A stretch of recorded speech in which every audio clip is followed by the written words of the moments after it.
Today is a holiday, so we'll prepare manures from this waste material of onion.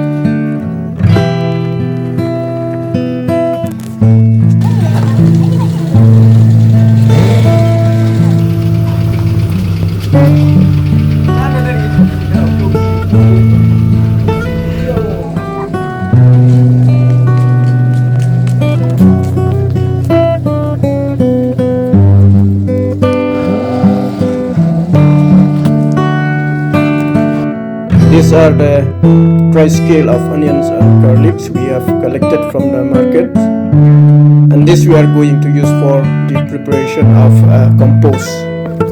Today is a holiday, so we'll prepare manures from this waste material of onion and garlic. This is a dry approach scale of onion and garlic.